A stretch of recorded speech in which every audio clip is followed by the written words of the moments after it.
Jesus, no verso 14, ele se deu por nós mesmos.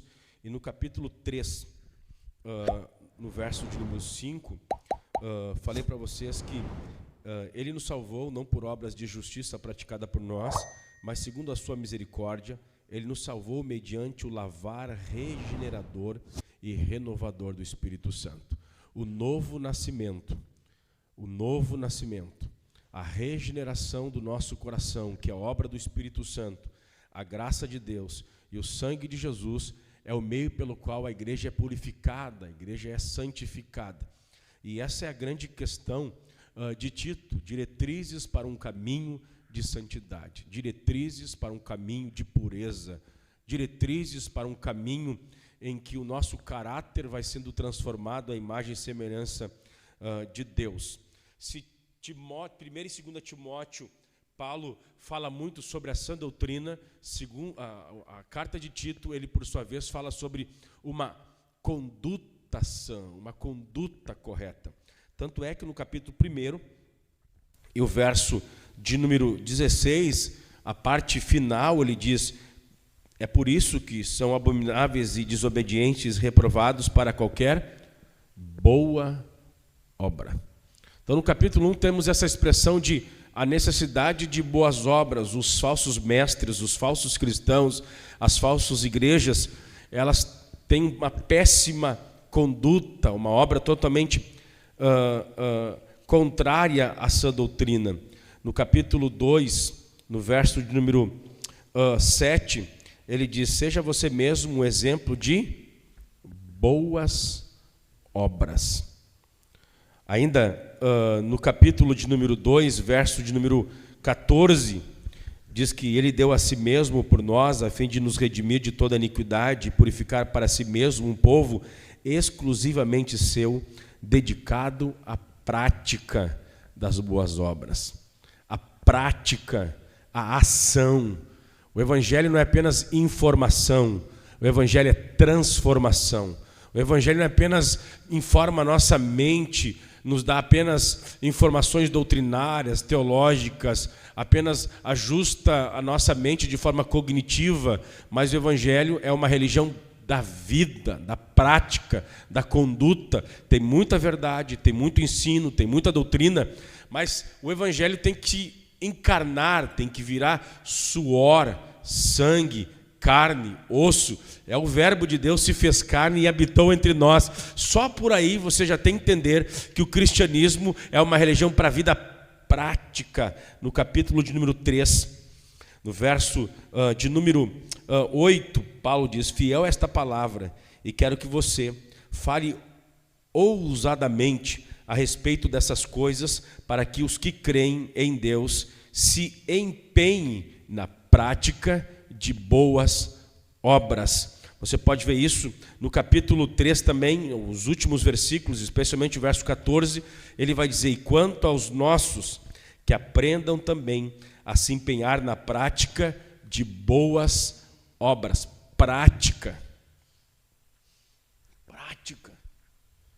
Cristianismo, e os puritanos falando sobre doutrina, sobre teologia, me esqueci o nome do puritano agora, eu sei a verdade que ele fala. Ele diz o seguinte: um dos grandes puritanos do século XVII diz que a teologia é a arte de viver para Deus. Tem muita gente que tem uma ortodoxia maravilhosa, mas tem uma ortopraxia terrível. Ortodoxia, doutrina correta; ortopraxia, prática correta. Então as pessoas às vezes têm uma ortodoxia boa, mas tem uma prática terrível. Tem que haver uma certa convergência em ortodoxia, doutrina correta; ortopraxia, prática correta; e ortopatia, sentimento correto. Porque as pessoas podem estar vindo na igreja, orando, lendo, com um péssimo sentimento. Então nós temos que sentir corretamente, temos que praticar corretamente e temos que crer corretamente. Tito fala sobre isso. E hoje eu vou encerrar as epístolas paulinas, e é muito importante nós termos estudado, e o dia que eu deixar de ser pastor da Maria Quintana, eu vou poder dormir com a consciência limpa. Eu expus de forma panorâmica todos os livros do Antigo Testamento.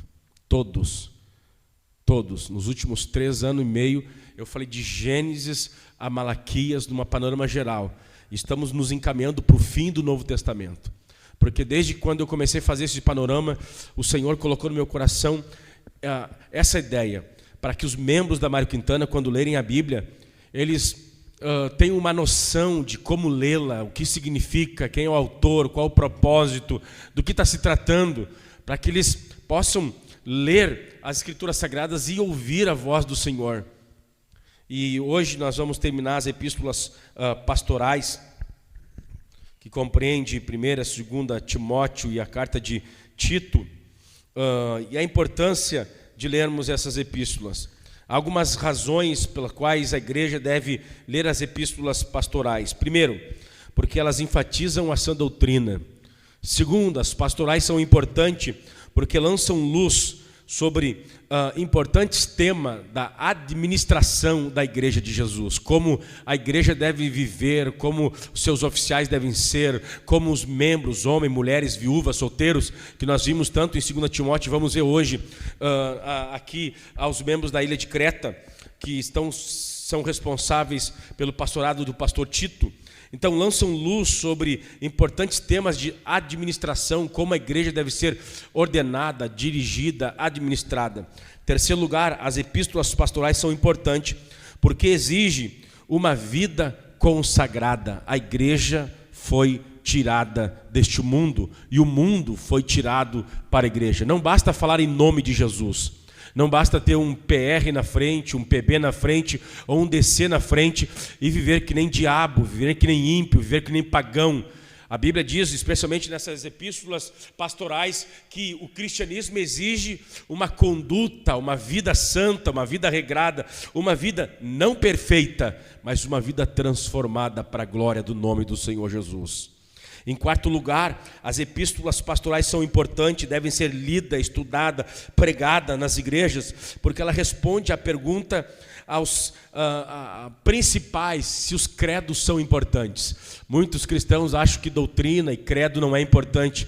Na 1ª e 2ª Timóteo e também Tito, fica bem claro que os credos são importantes. Muitas confissões aqui estão registrados aqui nessas epístolas. Isso não é uma invenção nova ou da igreja. Nós já temos alguns resumos doutrinários fundamentais para cada membro da igreja crer e acreditar.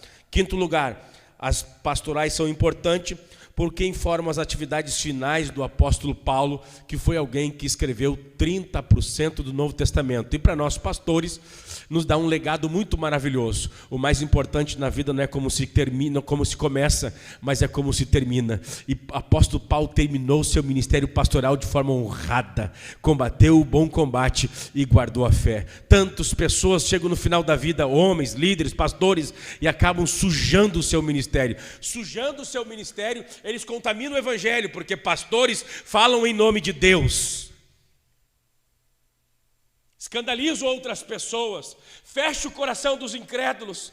Nós temos as palavras finais do apóstolo Paulo, o exemplo final de um homem que honrou a Jesus, do início, o meio e o fim da sua conversão. Bendito seja o nome do Senhor.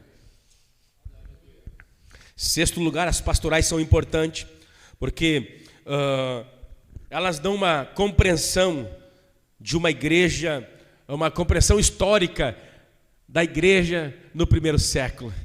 Que coisa boa, nós temos um registro histórico do que é a igreja do Senhor. Hoje nós vemos pastores meio confusos, o que significa pastorear, aconselhar, exortar. As pessoas hoje em dia têm até medo de ser pastor, porque nós vemos uma época de politicamente correto, as pessoas não vão me compreender, Nós temos aqui o registro de como os pastores devem pastorear a igreja e como esta deve responder. Que coisa poderosa. Nós não estamos largados a sermos igreja ao ermos. Deus nos deixou um registro histórico de como a igreja se organizava após a ascensão de Cristo Jesus. Que coisa gloriosa. Ninguém inventou o que nós estamos fazendo aqui. Não foi um pastor pentecostal com a sua mente nervosa e seu espírito agitado e sua voz bem gritona que inventou tudo isso, meus irmãos. Nós nos organizamos como nós nos organizamos porque Deus deixou registrado nesse livro sagrado. As cartas pastorais são um registro histórico de como se organizavam as igrejas após a ascensão de Cristo. Que privilégio! Bendito seja o nome do Senhor. Em último lugar, as cartas pastorais são importantes, porque Deus nos fala por intermédio dessas cartas e dessas epístolas. Que coisa boa. Eu já estou com saudade. Eu vou ser bem sincero, eu já li alguns livros sobre igreja. Já li muito livro sobre igreja. Mas eu saio dessa epístola pastoral, pastor mais biblista, mais óbvio. Que tu lê teologia vai ficar mais óbvio. Todos os livros de eclesiologia e de ministério pastoral não dão a unha de 1 e 2 Timóteo. Tu faz curso e faz teologia para ficar mais simples, mais óbvio. E as pessoas, qual é o segredo? Como é que faz? Cara, se tu lê o que Deus deixou em 1 e 2 Timóteo, Tito, já vai longe, cara. Já vai longe. Vai muito longe. Se nós formos 10%, aos presbíteros, a liderança que está aqui, se nós somos 10% do que Timóteo nos impõe, já será uma revolução. E se a igreja da Mário Quintana for 10% da igreja do primeiro século, nós faremos uma revolução para a glória do nome do Senhor Jesus. Então, que fique estabelecido desde semana passada e agora, que o tema central é diretrizes para um caminho de santidade. Diretrizes para um caminho de pureza. No capítulo 1 nós podemos resumir que Paulo está escrevendo a Tito dizendo diretrizes para a santidade no meio da congregação. Como na congregação deve ser exercido um caminho de santidade. Abra 1 Timóteo, 1 Timóteo não existe, Timóteo existe, não estou falando sobre 1 Timóteo, sobre Tito capítulo 1, do verso 8, verso 5 até o verso 9, ouça-me com atenção, e acompanhe na Bíblia Sagrada. Foi por esta causa que deixei você em Creta, para que pusesse em ordem as coisas restantes, bem como em cada cidade constituísse presbíteros, conforme prescrevi a você, alguém que seja irrepreensível, marido de uma só mulher, que tenha filhos crentes, que não são acusados de devassidão, nem são insubordinados, porque é indispensável que o bispo, por ser encarregado das coisas de Deus, seja irrepreensível, não arrogante, alguém que não se irrita facilmente, não apegado ao vinho, não violento, não ganancioso. Pelo contrário, o bispo deve ser hospitaleiro, amigo do bem, sensato, justo, piedoso, deve ter domínio de si, ser apegado à palavra fiel, que está de acordo com a doutrina, para que possa exortar pelo reto ensino e convencer os que contradizem este ensino. Então, Paulo, no capítulo 1, ele fala sobre a santidade no meio da comunidade, no meio da igreja, no meio dos fiéis. É necessário, ele começa já, a régua sempre começa aqui, é no púlpito.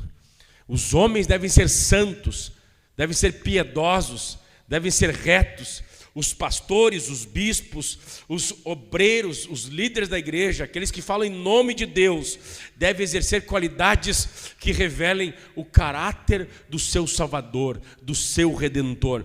Eles devem ser apegados à palavra fiel, que está de acordo com a doutrina, para que possam exortar pelo reto ensino e convencer os que contradizem através das suas obras, através das suas práticas, através do seu exemplo. Ele deve pregar o que vive e viver o que prega. A vida do pregador é a vida da mensagem. É interessante que Paulo coloca isso de forma gloriosa, que o bispo seja irrepreensível, marido de uma só mulher. Aqui marido de uma mulher só é que seja um homem de uma mulher só. A ideia é esta, que tenha apenas uma parceira sexual. A ideia aqui é que não seja um adúltero, que não seja um imoral, que não seja um canalha, que não seja um safado, que seja um homem piedoso. Essa é a ideia. Verso 6 diz: alguém que seja irrepreensível, marido de uma só mulher, que tenha filhos crentes. que a sua família esteja em ordem. Como é que ele vai liderar os filhos de outros irmãos se ele não consegue liderar um que ele tem ou dois que ele tem? Na igreja tem muitos, acho que nos últimos 5 anos acho que deve ter nascido umas 40, 50 crianças na Mário Quintana. O pastor não consegue liderar um filho ou dois. Que moral ele vai ter para instruir, exortar, corrigir, liderar outros filhos? Se o cara não sabe liderar a própria esposa, como é que ele vai liderar a igreja do Senhor? Se a casa dele é uma bagunça, por que vamos dar a igreja para ele administrar? Paulo vai nos ensinar que a santidade deve estar na igreja, na vida comunitária. Vocês não devem pôr para pregar, vocês não podem pôr para liderar, pastorear qualquer homem. Aqui é aquilo que nós já tratamos, e eu não vou me deter muito aqui, é aquilo que nós já tratamos em 1 e 2 Timóteo. Há requisitos para pastorear a igreja. Alguns requisitos, briguem com Paulo. Desculpa, se você acha que é demais eu dizer numa terça-feira no culto de ensino que pastor deve ter os filhos crentes. Ele está desabonado para pastorear a igreja. Se os seus filhos são ímpios, se a sua esposa é ímpia, briguem com o apóstolo Paulo. Rasguem a Bíblia Sagrada, é a Bíblia que está dizendo: o bispo deve ter filhos crentes. É fundamentalismo, é radicalismo. Esse tempo fui chamado para uma outra igreja para pregar sobre os requisitos dos obreiros. E o exemplo mais palpável que me veio na mente foi os pacotinhos do mercado Zafari. Para entrar no Zafari, ser pacotinho, sem querer desprezar a profissão, é digna, mas tu tem que ter um ensino médio, tem que ter alguma noção de estudo para trabalhar com o pacote do mercado, segundo grau completo, cara. Se o Zafari, ele coloca um requisito deste para ti, ser empacotador, gente, nós estamos falando da igreja do Deus vivo. Se os homens cobram e têm critérios para trabalhar no supermercado, Deus não pode pedir menos na sua casa, pessoas que vão administrar a sua santa e poderosa palavra. Você dirigiu um Fuca, um Gurgel, um Fiat 147, você tem que saber de leis e dirigir, tem que estar habilitado para dirigir um Corcel 2. Por que esses caras acham que pode dar a igreja do Senhor para qualquer homem, para qualquer pessoa? Paulo está dizendo que aqueles que administram a igreja, eles devem ter um caráter, bendito seja o nome do Senhor, cujo quilate, cuja honra seja irrepreensível, impecáveis, intocáveis. Você não daria fazer uma cirurgia do teu coração para um cara que tivesse as mãos toda suja, toda contaminada? Um açougueiro? Não, você vai procurar o melhor cardiologista. Por que na igreja a gente coloca pessoas inaptas, medíocres, porque fala bem? É por isso que fala bem. O cara tem uma boa... Nós, especialmente nós, assembleanos, se o cara entonou a voz, se o cara tem articulação, nossa, tem chamada pastoral, e a gente dá com facilidade o púlpito para as pessoas que falam bem. Ele pode falar bem, ele pode ser um bom pregador, mas ele pode também ser um bom charlatão, ele pode ser um bom um bom galanteador de mulheres, ele pode ser um bom vendedor. Não basta apenas falar bem, ter uma boa oratória, ele tem que ter uma boa conduta diante de Deus. Então, no capítulo 1 ele fala sobre a santidade na vida comunitária, na congregação. No capítulo 2, Tito é ensinado por Paulo que a santidade também deve se espraiar para a família e em vários indivíduos distintos. Vamos ver rapidamente isso. Mas você ensine o que está de acordo com essa doutrina. E ele começa então a classificar alguns tipos de pessoas. Ele diz assim, quanto aos homens idosos, que sejam moderados, respeitáveis, sensatos, sadios na fé, no amor e na perseverança. Do mesmo modo quanto às mulheres idosas, que tenham conduta reverente, não sejam caluniadoras, nem escravizadas a muito vícios, a vinho, que sejam mestras do bem, a fim de instruírem as jovens recém-casadas a amar o marido e os filhos, e serem sensatas, puras e boas donas de casas, bondosas, sujeitas ao marido. Verso 6, ele aconselha, do mesmo modo quanto os mais jovens, exortem os jovens da igreja, para que em todas as coisas sejam moderados, sejam controlados. Seja você mesmo, Paulo escrevendo a Timóteo, um exemplo de boas obras, no ensino, mostre integridade, reverência, linguagem sadia, irrepreensível. Verso 9, quanto aos servos, que sejam em tudo obediência ao seu Senhor, dando-lhe motivo de satisfação, que não sejam respondões, não sejam, nem furtem, não sejam ladrões, mas que deem prova de toda a fidelidade, a fim de que em todas as coisas manifestem a beleza da doutrina de Deus, o nosso Salvador. Paulo então fala a Timóteo sobre várias categorias de pessoas, aos homens mais velhos, às mulheres mais velhas, às mulheres mais novas, aos jovens da igreja. Ele vai dizendo que cada qual tem que ter uma postura e uma atitude de vida, uma santidade, diretrizes para uma vida pura, diretrizes para uma vida santa. Ele diz isso aos homens idosos, às mulheres idosas. E é interessante que toda essa santidade que ele diz a essas diferentes classes de pessoas, aos homens velhos e às mulheres velhas, ele diz o seguinte: para que a palavra de Deus, verso 5, para que a palavra de Deus não seja difamada. Para que a palavra de Deus não seja difamada. Não basta, eu não preguei uma heresia, eu não ensino doutrina errada, mas se os homens velhos e as mulheres mais velhas da igreja, eles não vivem de forma correta, a palavra de Deus é difamada. Ai, meu corpo, minha regra, pastor não manda na minha casa. Eu sei que eu não mando na tua casa, mas santo e santa, você se batizou em nome do Pai, do Filho e do Espírito Santo. Você pertence agora à igreja de Cristo. Você não responde só por ti, você te responde à igreja que você congrega, ao nome de Jesus que você carrega. Você agora também carrega agora sobre você o poder do Espírito Santo e a palavra de Deus. E aquilo que você vive ou deixa de viver escandaliza o teu Deus e também aqueles que comungam contigo. Eu namoro do jeito que eu quiser, eu me visto do jeito que eu quiser, eu trabalho do jeito que quiser. Não, não, não. Se alguém vir aqui falar que você compra e não paga, essa igreja vai te disciplinar, porque você é membro dessa igreja e você está sujeito a essa igreja. Você desonra o nome de teus irmãos. Nós temos uma época de tanto individualismo que parece que perdeu isso hoje em dia da mentalidade de muitos irmãos.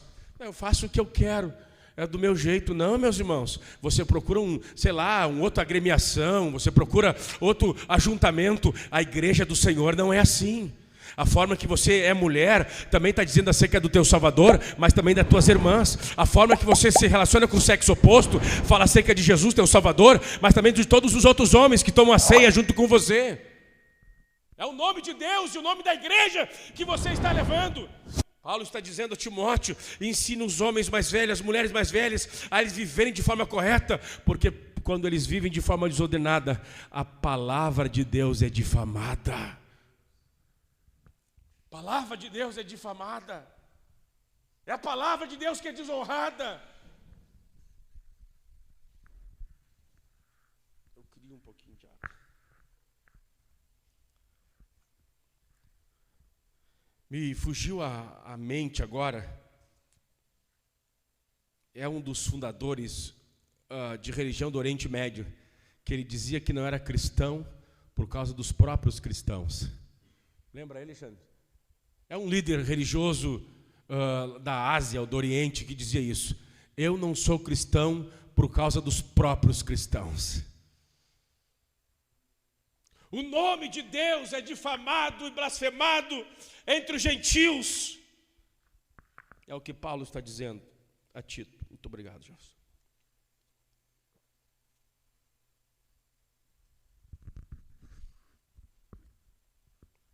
A serem sensatas, puras, boas donas de casas, bondosas, sujeitas ao marido, para que a palavra de Deus não seja difamada. A forma que você é cristão honra ou desonra a mensagem do Evangelho. Nós não devemos desonrar o Evangelho. Nós não devemos nos envergonhar do Evangelho. Paulo dizia, eu não me envergonho do Evangelho, porque o Evangelho é o poder de Deus para a salvação. Eu não devo me envergonhar do Evangelho, mas eu também não tenho que ser uma vergonha para o Evangelho.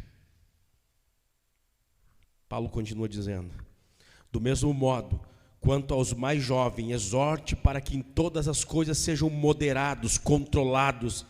Seja você mesmo exemplo de boas obras, no ensino, na aprendizagem, na educação.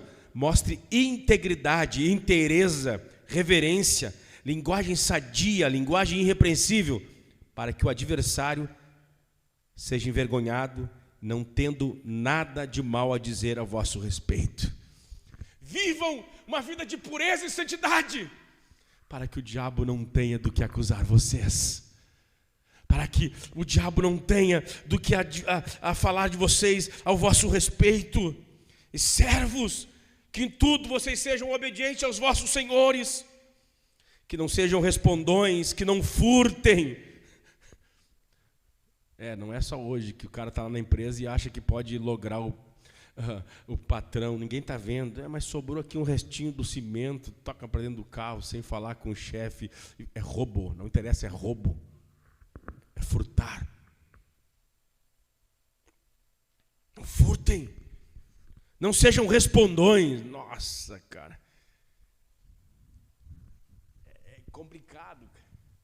Eu estou tendo uma experiência única nesses últimos 2 anos. O Lar Esperança possui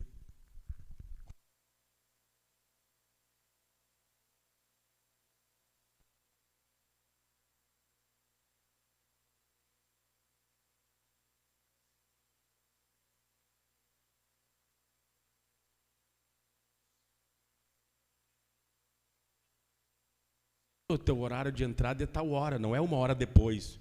Não, mas não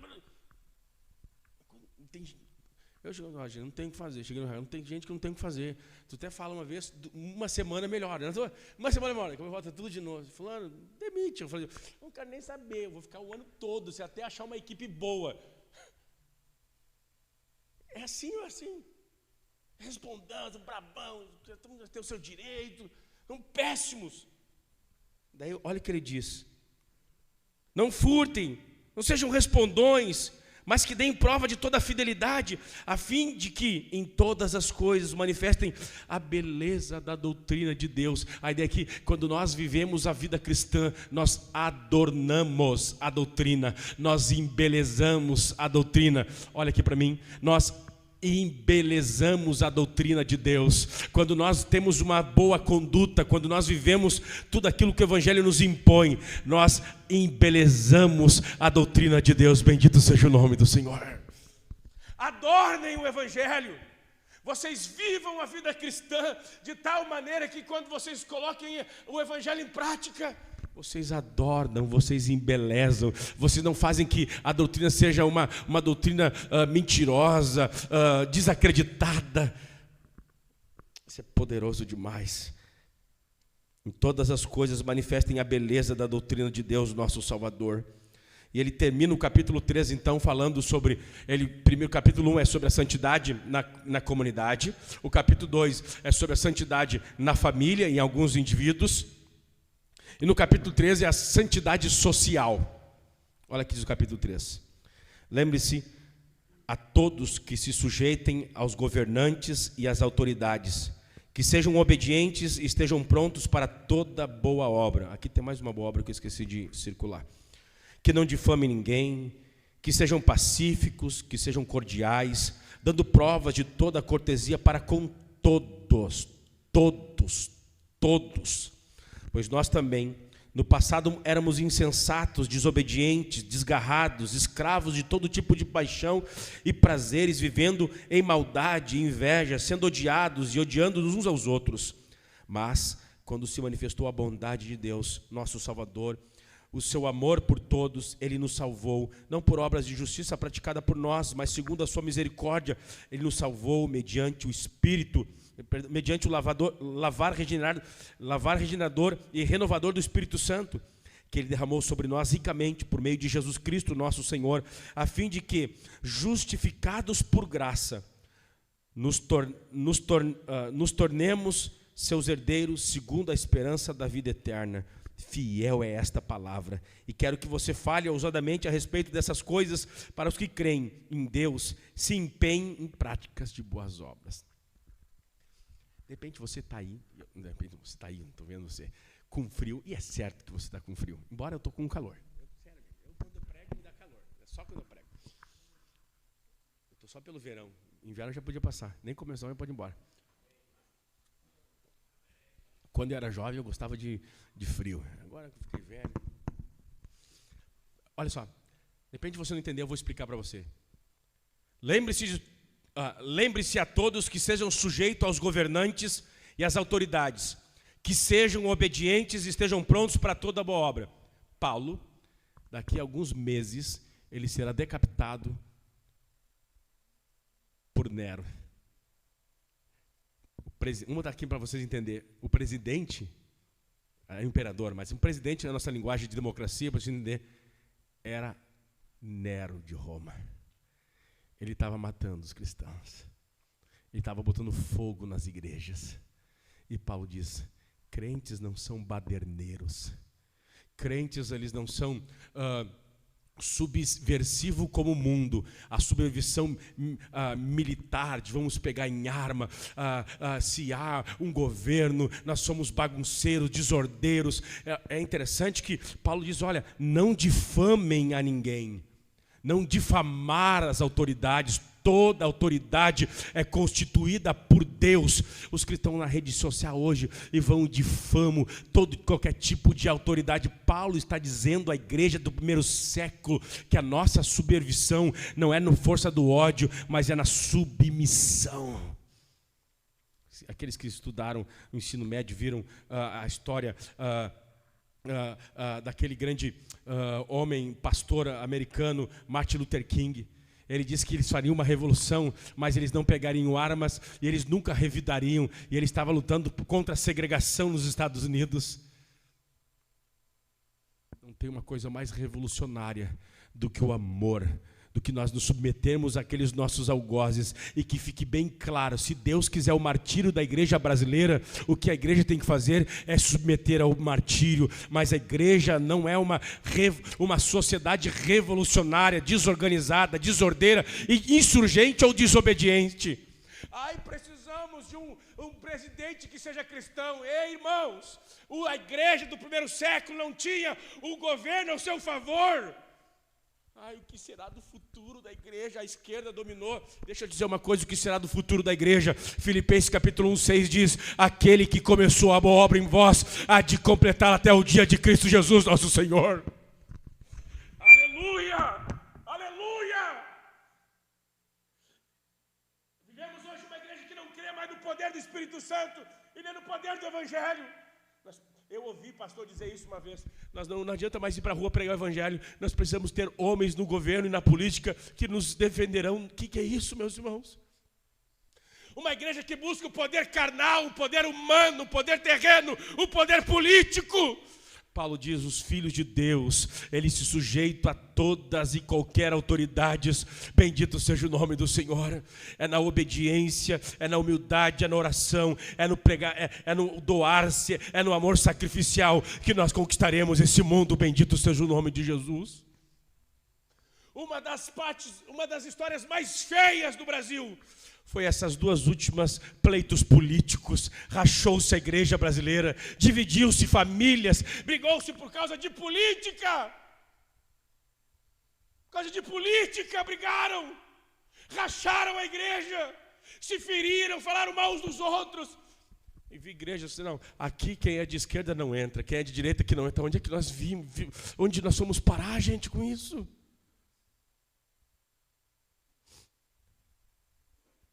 Paulo continua dizendo que Jesus disse lá em Atos, O poder da igreja é um poder espiritual, e recebereis poder ao descer sobre vós o Espírito Santo, e ser-me-eis testemunhas em Jerusalém, Samaria, Judeia e até os confins da terra. Os crentes não confiam mais em Deus. Tem gente tendo crise de ansiedade. Agora o comunismo vai vir, vai acabar o mundo. Não vai, gente, não vai. Tu não leu o Apocalipse? Jesus, o Rei dos Reis e Senhor dos Senhores, Ele mata o dragão, Ele mata o anticristo, Ele mata o falso profeta. Bendito seja o nome do Senhor. O reino de Deus é um reino poderoso e eterno. Você tem noção disso? Há 2000 anos no Oriente e na Ásia, a igreja, mesmo sob o tacão dos políticos e dos opositores do Evangelho, e tem uma igreja adorando o Pai, o Filho e o Espírito Santo, porque ninguém pode barrar a marcha da igreja. Bendito seja o nome do Senhor. O Afeganistão, há 1 ano e meio, 2 anos, ele se tornou agora uma tirania do Islã, depois que os Estados Unidos tiraram os soldados americanos de lá. Mas há um povo de Deus adorando o Pai, o Filho e o Espírito Santo, porque nenhuma bomba nuclear pode parar a marcha da igreja. Os crentes, agora, pastor? Cara, fica tranquilo, trabalha, opera normal, serva ao Senhor, seja submisso, seja santo. É isso que Paulo está dizendo. Na vida social, nós devemos viver uma vida piedosa. 120 homens viraram o Império Romano de cabeça para baixo. Os primeiros 10 imperadores promoveram as piores perseguições, até que no ano 325, o imperador Constantino se converte e legaliza o cristianismo no império. Mas em 300 anos, o que a igreja teve foi o Coliseu de Roma, a espada, teve afogamento, banho em tonéis de óleos ferventes, mas mesmo assim a igreja continuou a sua marcha. E Tertuliano, um dos pais da igreja, diz que o sangue dos mártires foi a semente da igreja, porque nem a morte nem a perseguição pode barrar a marcha da igreja. Jesus diz em Mateus 16: eu edificarei a minha igreja e as portas do inferno não prevalecerão contra ela. Bendito seja o nome do Senhor. O apóstolo João, escrevendo a sua epístola, diz: maior é o que está conosco do que aquele que está no mundo. Quantas guerras, quantas pandemias, quantas perseguições. Você sabia que nos últimos, olha, escuta só, esse é um dado estatístico, nos últimos 50 anos da história da igreja, escuta isso, nos últimos 50 anos da igreja, morreu mais cristãos do que todos os 1950 anos de história da igreja? Nos últimos 50 anos morreu mais cristãos do que toda a história antiga do cristianismo. Nunca houve tanta perseguição como nas últimas décadas. Mas a igreja continua marchando. Bendito seja o nome do Senhor. Lembre-se a todos, Timóteo, que se sujeite aos governos e às autoridades, que sejam obedientes, estejam prontos para toda boa obra. Hoje tudo é manifesto, é briga, é xingamento. Quer ter uma sociedade? Igreja, se querem ter uma sociedade mudada, comece a pregar o Evangelho. Quando o indivíduo se converte, e muitos indivíduos se convertem, a sociedade é transformada. Eu acho legal, para mim, um dos maiores pastores, um dos maiores teólogos e maiores escritores de todos os tempos, para mim, é o Dr. Martyn Lloyd-Jones. Ele foi pastor da capela de Westminster, em Londres, por 35 anos. Ele era o médico da rainha da Inglaterra, a Elizabeth, que faleceu há pouco tempo. Que não falecia nunca. Tem gente que falou, ufa, morreu. Santa de Deus, uma mulher muito piedosa. Martyn Lloyd-Jones ganhava 80 salários mínimos para cuidar dela. E ele abandonou a medicina e o palácio para ser pastor da capela de Westminster. E no seu livro Puritanos, Origens e Sucessores, ele escreveu: eu não prego contra o comunismo. Quando eu prego contra o comunismo, quando a igreja prega contra o comunismo, o máximo que ela consegue é o ódio dos comunistas. Eu fui chamado para falar de Jesus e pregar o santo evangelho. E à medida que eu prego o evangelho para eles se convertem. O mundo é transformado. A transformação de Londres e da Europa não virá pelo poder da política, pelo poder do santo evangelho. Paulo diz: se submeter às autoridades, sejam obedientes. Se levantar uma perseguição sobre o Brasil, grandes coisas, Deus quer nos levar ao martírio, essa é a ideia. E o que nós temos que fazer? Fazer como nosso Salvador, como ovelha muda foi para o matador. Bendito seja o nome do Senhor. É radical esse cristianismo demais. É muito radical para uma geração que se toca no meu pé aqui, eu já revido na mesma nota. Se alguém falar em mim em dó, eu respondo em ré. Se alguém fala em ré, eu já respondo em si. A gente não sabe pagar o mal com o bem. A gente desaprendeu. Mas a boa notícia é que o Senhor está nos chamando a viver o evangelho em todas as suas implicações. Na igreja, na família e também na sociedade. O mundo está mal. O mundo está mal, mas a esperança é o evangelho de Jesus de Nazaré. Santidade, santidade na igreja, santidade no indivíduo e na família, santidade na sociedade. Cristãos, bons cidadãos, pessoas que não são, as pessoas são proativas, são educadas, são respeitadoras, respeitam o patrão, são pessoas dóceis, fáceis de lidar. Eu temo que a nossa comunidade, nossa cidade de Porto Alegre, nosso estado do Rio Grande do Sul, não goste do evangelho, não é por causa do evangelho, é por causa da caricatura que nós passamos para eles. Tem muita gente que não vem na igreja, não é porque ele odeia Jesus, é porque nós apresentamos uma caricatura do evangelho. Tem filhos de Deus, passam pelo vizinho, não tem a hombridade de dar bom dia, boa tarde, boa noite. Só porque ele tem uma fé diferente.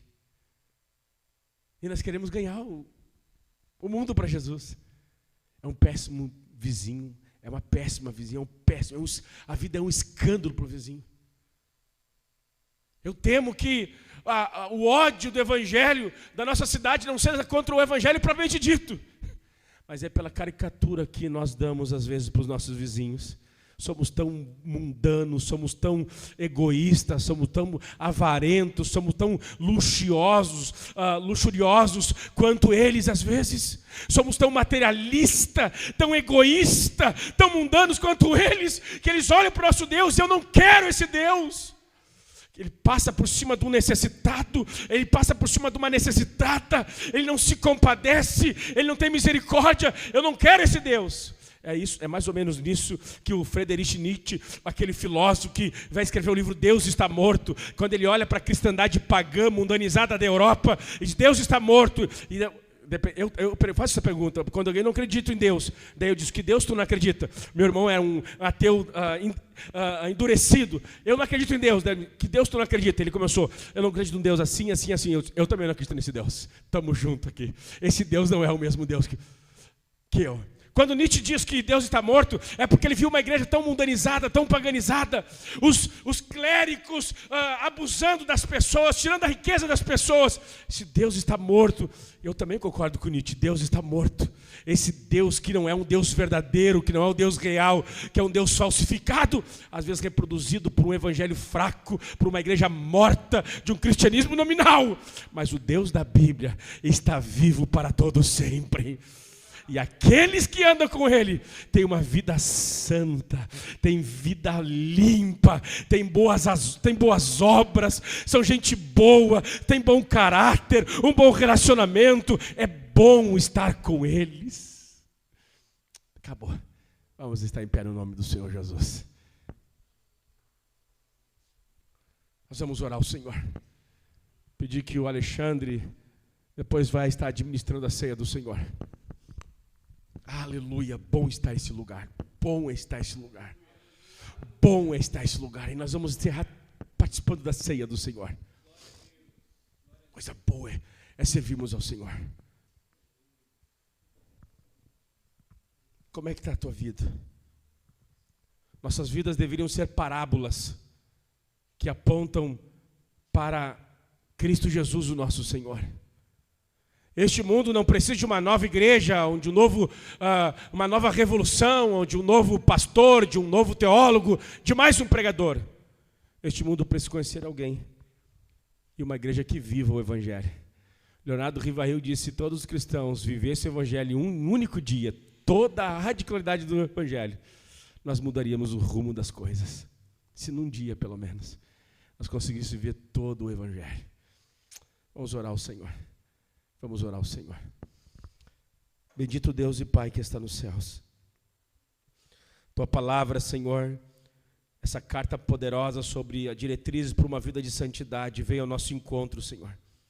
Muitos de nós somos muito fortes na palavra, na teoria, somos gigantes, Senhor, com a teoria, com aquilo que é metafísico, mas somos tão fracos com relação à vida comum, à vida prática, e nós clamamos a Ti, que Teu Espírito infunda a nós graça, para que possamos, como diz a Tua palavra essa noite, adornar, embelezar a doutrina de Cristo, para que o nome de Deus não seja difamado, Senhor, da forma que eu durmo na cama com a esposa, a forma que eu sento com meus filhos em volta da mesa, a forma que eu sou patrão, a forma que eu sou funcionário, que o nome de Deus não seja difamado, a forma que eu negocio, Senhor, a forma que eu me relaciono com os não cristãos, mas que o Teu Espírito me ajude a ter um bom testemunho para aqueles que estão do lado de fora. Abençoa os Teus servos que aqui estão orando e ajuda-nos, Senhor, a crescer em graça, justiça, retidão e piedade, no nome precioso de Jesus. Perdoa-nos, Senhor, a nossa má conduta, as atitudes que não coadunam com o Teu Espírito Santo, os sentimentos, os pensamentos, as nossas ações que não combinam com o Teu Santo Evangelho. Pedimos que Tu nos ajude, Senhor, a transpô-la e vivermos a vida cristã em todas as suas implicações, de tal maneira que o Teu nome seja honrado, Teu nome seja glorificado. É a nossa oração essa noite, no nome de Jesus. Amém e graças a Deus.